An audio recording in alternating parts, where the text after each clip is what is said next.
Imagine you're driving, right? Completely confident in your car's safety features, especially those airbags, the ones designed to protect you in a crash. Now imagine getting this really stark warning from the manufacturer, stop driving your car immediately. That's not hypothetical. It's precisely what's happening for hundreds of thousands of car owners across Europe right now. Okay, so let's unpack this. Today we're taking a deep dive into this urgent stop drive recall. It's from Stellantis, they're the giant behind brands like Citroen and DS, and it's for specific models in Europe. And look, this isn't just another routine recall notice, okay? This is an emergency measure, a really drastic step. And it was triggered by a recent tragic fatality. And this whole immediate crisis, it just pulls us right back into the shadow of, well, one of the biggest automotive safety crises ever, the infamous Takata airbag scandal. Yeah, it's fascinating, isn't it? And honestly, deeply concerning how a crisis that first really hit the auto world over a decade ago, how it's still having deadly repercussions today. So our mission for this deep dive is first to dissect this immediate situation with Stellantis. Which models are affected, why the urgency now, and what this stop drive order actually means for owners.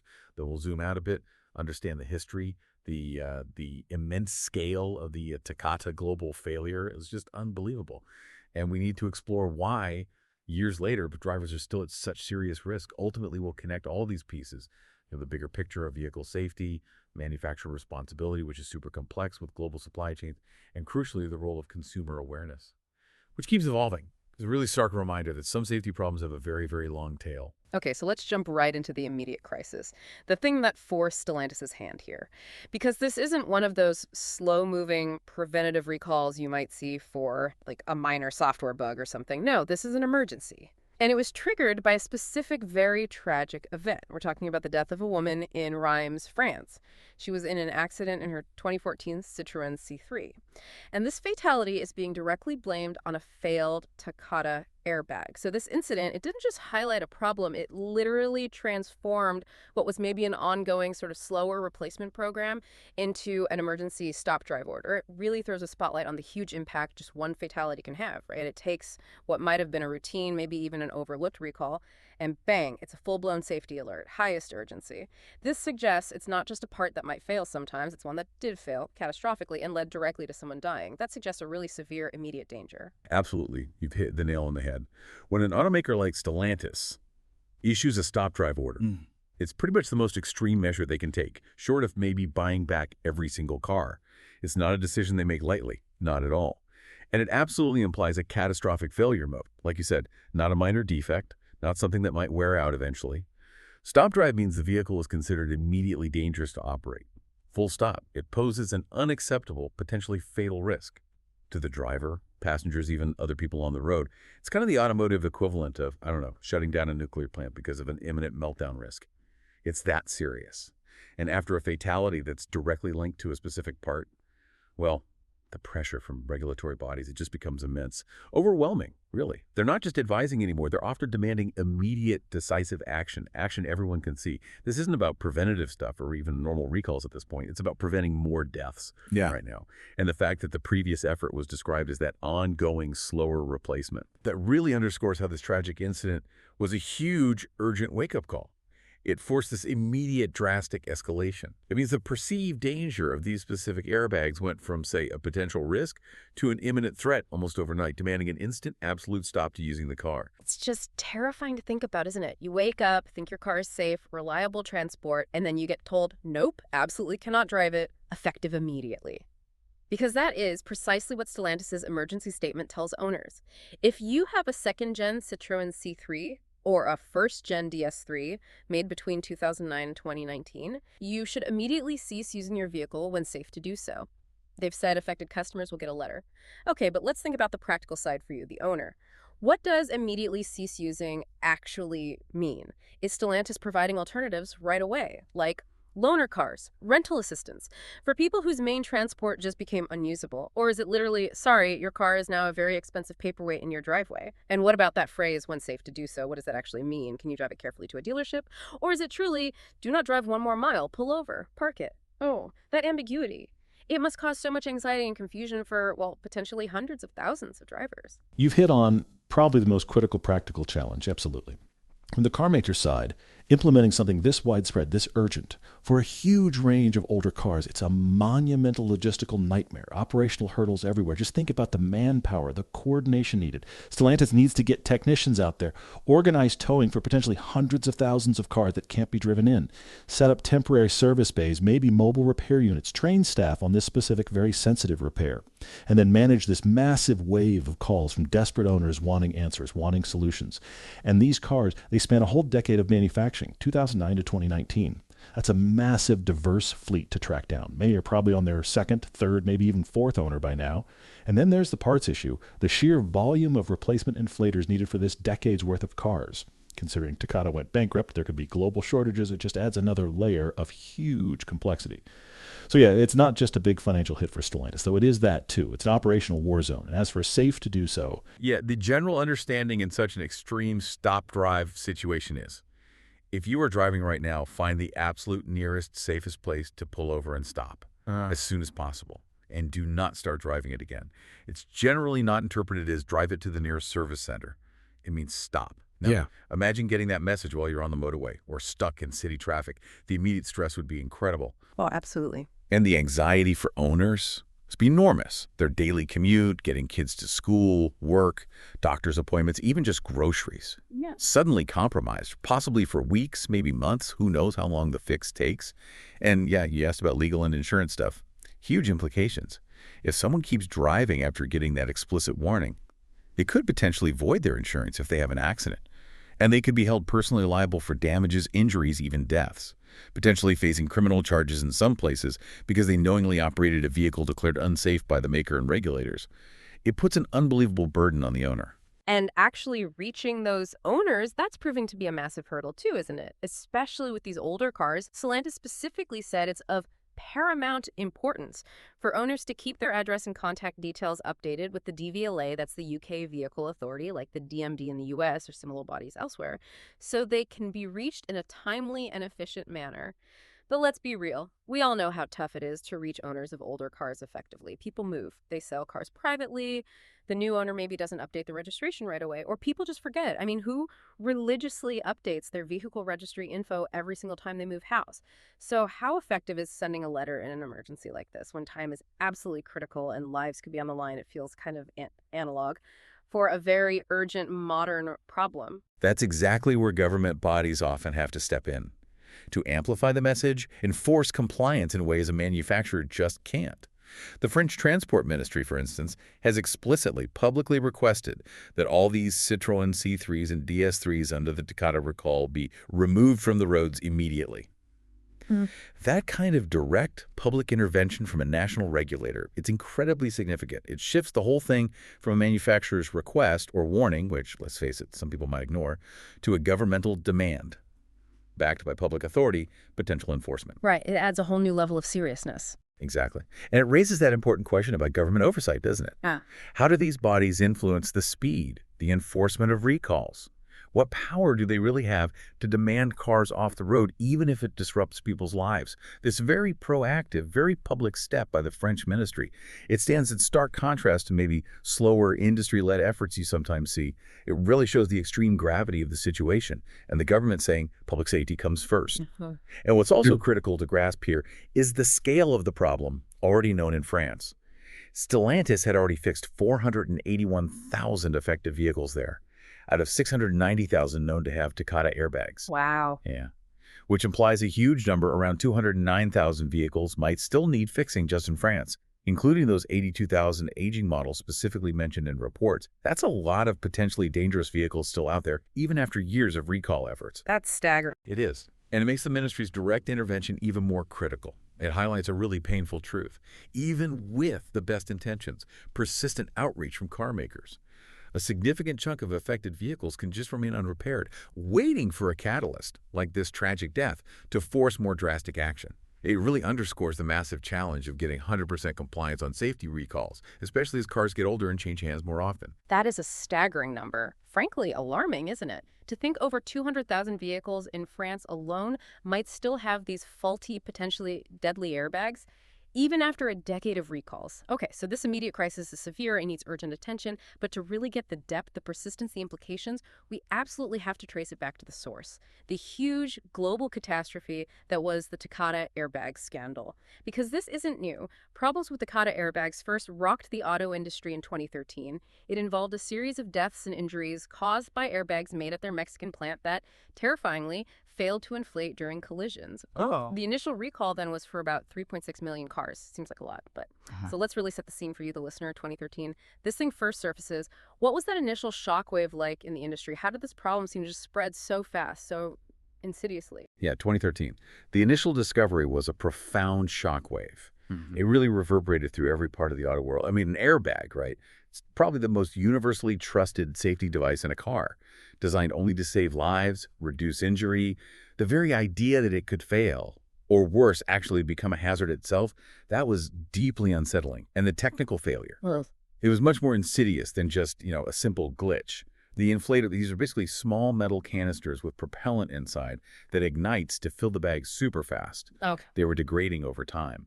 Specifically, the chemical propellant Takata used, ammonium nitrate, it was found to be unstable, especially after long periods in high heat and humidity. Okay. Environmental factors played a big role. A huge role. So instead of a controlled, rapid inflation, this degradation could lead to an overpressurized explosion inside the inflator, causing the metal canister itself to rupture violently, eventually turning the airbag module into a kind of shrapnel grenade. Oh my. Yeah. Expelling jagged metal fragments right into the car cabin when it deployed. Initially, tracing it to that specific plant in Mexico suggested maybe a localized quality control issue. But the sheer scale of production from just that one plant meant its defective parts were already in millions of vehicles worldwide across tons of car brands. Before anyone really understood the full scope, the series of deaths and injuries that started emerging were just horrifying. Victims injured not by the crash, but by the safety device itself. That initial recall, 3.6 million cars, seemed massive then. Dominated headlines, everyone scrambled. But as we now know all too well, that was just the very, very tip of a colossal iceberg. Car makers who rely so heavily on suppliers for almost every part suddenly faced this existential crisis. Trust, safety, liability, all questioned. They had to scramble to figure out which of their many models had these specific Takata inflators and the speed it spread. It was a chilling demonstration of the global supply chain. One supplier making a critical part for dozens of car makers globally. It means a localized defect can cascade into an unprecedented global catastrophe really, really fast, affecting entire fleets across continents. And it absolutely did escalate dramatically, far beyond that initial 3.6 million. This wasn't just a few models or a problem in one region for long. The fatalities that followed in the U.S. really drove home the severity. It led NHTSA, the National Highway Traffic Safety Administration, to order this ongoing nationwide recall of more than 42 million cars, which became the largest automotive recall in U.S. history. And what's even more horrifying, as you just explained, these airbags weren't just failing to inflate, they were spraying the cabin with metal fragments. And as a direct result of this massive systemic failure, Takata, once this global powerhouse, filed for bankruptcy in 2017. So that jump, 3.6 million to over 42 million in the U.S. alone, it's just mind-boggling. Can you really articulate the true scale of this? And that dual danger not inflating and throwing shrapnel? Yeah, the leap from 3.6 to over 42 million. Yeah. It wasn't just numbers. It was a fundamental, terrifying shift in understanding the problem's scope and nature. Initially, maybe the hope was only certain batches were bad, right? Yeah. Specific production runs. But as more incidents happened, investigations got deeper. It became horrifyingly clear the issue was systemic, baked into Takata's inflator design and manufacturing process itself, affecting a much wider range of their products across many years. And that dual danger you mentioned, that's precisely what made these airbags so uniquely terrifying. It turned a safety device into a potential weapon. On one hand, yes, the failure to do its basic job, the airbag doesn't inflate right, leaves you unprotected, which is what tragically seems to have happened in the recent French fatality. The safety net just wasn't there. But on the other hand, and arguably even more insidious, the danger of it becoming a weapon. When that unstable ammonium nitrate ignites improperly, boom, excessive pressure, the metal housing of the inflator explodes, sends shrapnel-sharp, hot metal pieces flying into the cabin at high speed. These fragments could cause, and did cause, severe cuts to the face, neck, blindness, fatal injuries. That was the exact cause of death in many of the U.S. fatalities that triggered NHTSA's huge recall. It was just a complete betrayal of the most basic trust a person puts in a safety product. The economic fallout was devastating, a monumental collapse. Takata, once a global leader, employing tens of thousands, key supplier to pretty much every major car maker, forced into bankruptcy in 2017. When a key Tier 1 supplier, those are the big direct component providers like Takata goes under due to a safety defect this huge, it sent massive shockwaves through the whole industry. Yeah, I can imagine. It didn't just affect Takata. It forced automakers to fundamentally rethink their supply chain resilience, their vetting processes for suppliers, their ability to quickly find alternative parts on a massive scale. It raised this critical question for the whole auto world. What precedents does this set for accountability in the supply chain? And it established very clearly that liability can and often will go beyond the final car maker to the component supplier, forcing much deeper scrutiny on subcontractors, their parts, their entire manufacturing life cycle, the long-term ripples, other manufacturers scrambling to diversify suppliers, investing way more in their own testing of third-party parts, maybe footing the huge bill for recalls if suppliers failed. It was a brutal, multi-billion-dollar lesson in how interconnected global manufacturing is and how fragile trust can be in these complex chains. And the problem, as we're seeing right now with Stellantis years later, it wasn't just the US, wasn't just a few brands. It was truly global. It's now thought that more than 100 million airbag inflators worldwide have been recalled by more than 20 car makers. Just pause and let that number sink in. Over 100 million inflators. Dozens of manufacturers. That's just staggering. This wasn't regional. It hit virtually every corner of the auto world. Japan, Europe, North America, everywhere. The global scale. Ah. It's almost incomprehensible, truly. Yep. Over 100 million inflators, over 20 major car makers. It means basically no major car market or brand was untouched. And that presented this immense, unprecedented complexity in managing the recall globally. Yeah. Every country has its own regulators, right? Yeah. Often different rules, different reporting needs, different enforcement powers. Right. A patchwork. Exactly. Automakers had to navigate this complex legal and logistical patchwork, trying to track cars across borders, dealing with multiple languages, cultures, while also trying to get enough replacement parts for this incredibly diverse range of brands, models, years. The sheer volume of parts needed was astronomical. Created huge bottlenecks, led to shortages, frustrating delays for owners waiting for repairs. And on top of that, the challenge of getting owners of all these cars, especially the older ones, to actually comply with the recall, that's monumental. And it's ongoing. We're seeing it right now with Stellantis in France. Around 209,000 still potentially unrepaired there, out of 690,000 known affected. Still so many. Yeah.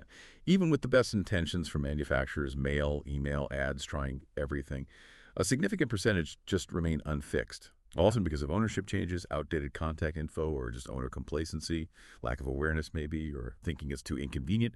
This truly global reach means that even years later, as this recent tragedy shows, these dangerous parts can still be lurking in millions of cars worldwide, silently degrading, waiting for conditions to become critical. It's a truly global long tail of a safety crisis, and it speaks volumes about the enduring complexity of modern car safety and the persistent challenge of reaching every single affected owner. So, okay, with that really sobering history of the Takata saga, what does this new urgent Stellantis recall tell us about the ongoing, persistent nature of these huge safety failures?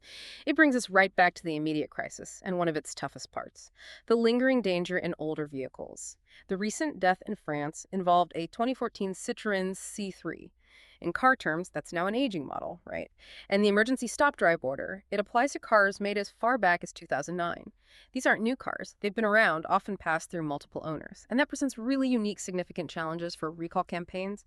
Older cars, they might have changed hands multiple times. So the manufacturer's contact info for the current owner, probably useless, non-existent maybe.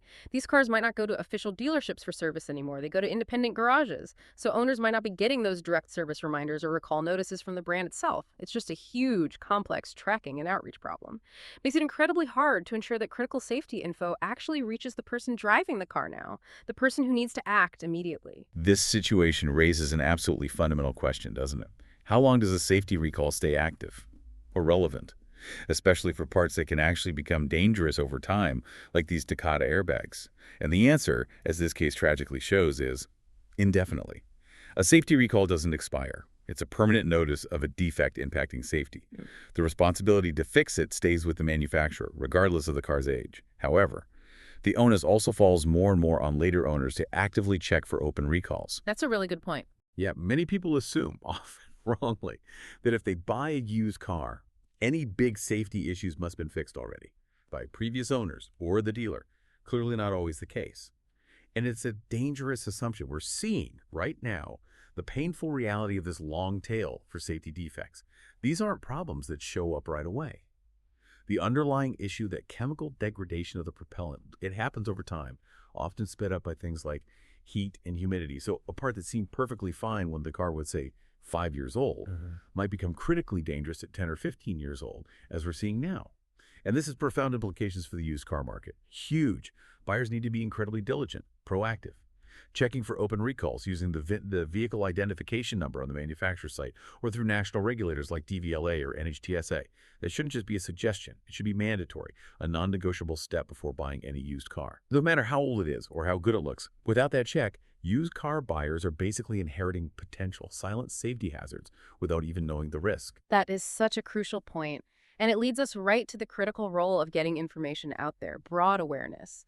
The source specifically highlights the paramount importance of owners keeping their DVLA contact details updated so they can be reached in a timely and efficient manner. But let's be honest, we live in an age of constant information overload, right? Our inboxes are overflowing, phones buzzing constantly, official notices can just get lost in the shuffle.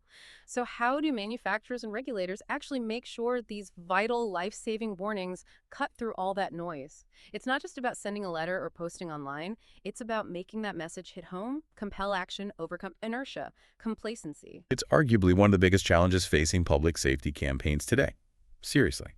On one hand, yes, manufacturers have an undeniable duty to issue clear, actionable recalls, using every channel they can with maximum effort, not just registered mail, but leveraging digital alerts, strong email campaigns, push notifications via car apps if they exist for newer models, direct proactive outreach to dealerships who can then contact their customers. They need to make getting the repair done easy, as convenient as possible, maybe offer mobile repairs, free towing, but it is definitely a two-way street. Consumers also have a really significant, often overlooked role, staying informed, keeping records current. Yeah, personal responsibility. Exactly. If you move, update your vehicle registration. If you buy used, make checking that VIN for recalls a standard part of your process. There's a basic level of responsibility in owning a car that goes beyond just oil changes, especially as cars get more complex and parts have these long, sometimes hidden life cycles. And the effectiveness of mail versus digital, it's complex. It's an ongoing debate. Digital alerts might be faster, cheaper, reach more people maybe. But that assumes everyone has constant access to email or smartphones, and crucially, that they check them for official notices, which isn't always true. Right. The digital divide is real. It is. For older people or folks in rural areas with patchy internet, traditional mail might still be the most reliable way. But then the challenge is the accuracy of those postal addresses, like we said, especially with cars changing hands. This whole case, the ongoing Stellantis recall from Takata, it really hammers home that no single communication method is perfect. You need a robust, multi-pronged approach. Absolutely essential. Plus, broad public service announcements, mainstream media, maybe even social media, to really try and ensure these critical warnings cut through and reach every single affected owner, wherever they are, however they get their info. So ultimately, this entire saga, stretching from Takata years ago right up to Stellantis today, it's about so much more than just faulty airbags, isn't it? It's about the very foundation of trust, accountability. In this constantly evolving global auto industry, the Takata scandal led to the biggest U.S. auto recall ever, bankrupted a major global supplier. Now we see the French government directly demanding cars off the road, underscoring ongoing regulatory vigilance. So connecting this to the big picture, what truly profound lessons have been learned, or maybe, sadly, not fully learned yet from such a monumental crisis? How have industry practices like sourcing parts, supplier oversight, how have they fundamentally changed since Takata, if they have? Well, connecting it to that bigger picture, the Takata scandal absolutely forced a monumental reckoning in the auto industry. It reshaped fundamental practices. Before Takata, maybe there was a bit more. Blind trust, you could say, in those big Tier 1 suppliers. Manufacturers often relied on certifications, assumed a supplier's own quality control was good enough, especially for parts not directly related to the engine or transmission. Now, that trust has been replaced by almost forensic-level scrutiny. Car makers are much more proactive vetting their entire supply chains, often putting their own teams inside supplier factories for ongoing audits. Wow, really? Yeah. They're demanding way more transparency from component makers. Detailed material lists, production processes. We saw widespread diversification of supply chains, too. Manufacturers scrambling to find multiple sources for critical parts, not relying on just one, even if it cost a bit more. And this wasn't just about airbags. It changed the blueprint for building a global car. pushing for more robust in-house testing, stricter material science research, Yeah. because the cost of one component failure could be catastrophic for the brand and, tragically, for human lives. But the lingering danger we're still seeing with these older models shows that even with these improvements, the consequences of past failures can stick around for a very, very long time. This persistence of danger, years after the initial crisis, years after the supplier responsible went bust, it profoundly impacts public trust in car brands, in the effectiveness of safety rules. When a new death occurs from a known defect that's over a decade old, it severely erodes confidence. Absolutely. It makes people ask, are these recalls really working? Or just a partial fix? Is my car ever truly safe, especially as it gets older, if something put in at the factory can degrade into a deadly hazard? It raises fundamental questions about the life cycle of technology in complex machines like cars. Parts are designed with an expected lifespan, sure. But what happens when a manufacturing defect means that lifespan is drastically cut short? Or worse, the part becomes dangerous as it ages, instead of just wearing out gracefully. And looking ahead, things like software-defined vehicles, increasingly connected cars, that could impact future recalls in really complex ways. On one hand, yeah, over-the-air updates could theoretically make recalls faster for software bugs. No trip to the dealer needed. That's the promise, anyway. Right. But for physical parts, like these airbags, it's still about physical replacement. Inherently slower, logistically harder, often more expensive. Plus, as cars get even more complex, hundreds of interconnected systems finding the precise root cause of a defect, isolating its full impact, that can become even harder, take even longer. The ideal, of course, would be to proactively catch these widespread component failures before they become global crises, maybe through better material science using predictive analytics on component degradation from real-world data, or even tougher pre-market testing that simulates decades of real-world use. This ongoing saga with Stellantis and Takata is just a stark reminder that even with all our sophisticated tech, the human elements, oversight, accountability, and active consumer participation remain absolutely critical for ensuring our daily safety. So we've unpacked this urgent Stellantis stop drive order in Europe triggered by that tragic fatality, and we've traced its roots all the way back to the staggering decade-long global crisis of Takata airbags. We've seen how just one seemingly simple component can lead to widespread, persistent danger, impacting millions of lives and fundamentally reshaping an entire industry. And this raises a really important question for you, the listener, to think about. If a component specifically designed for safety can actually become a deadly hazard, and if the repercussions of its failure can linger for over a decade, affecting tens of millions of vehicles worldwide, what does this ongoing saga truly tell us about the hidden vulnerabilities lurking in our modern technological products? And maybe more importantly, what's our collective responsibility here, as manufacturers designing and building these complex machines, as regulators setting and enforcing safety standards, and crucially, as consumers who rely on them every single day? What's our shared duty in managing the long-term safety of the technology that fills our lives, especially as that technology gets ever more advanced and interconnected? It's a question that really extends far beyond the dashboard of your car.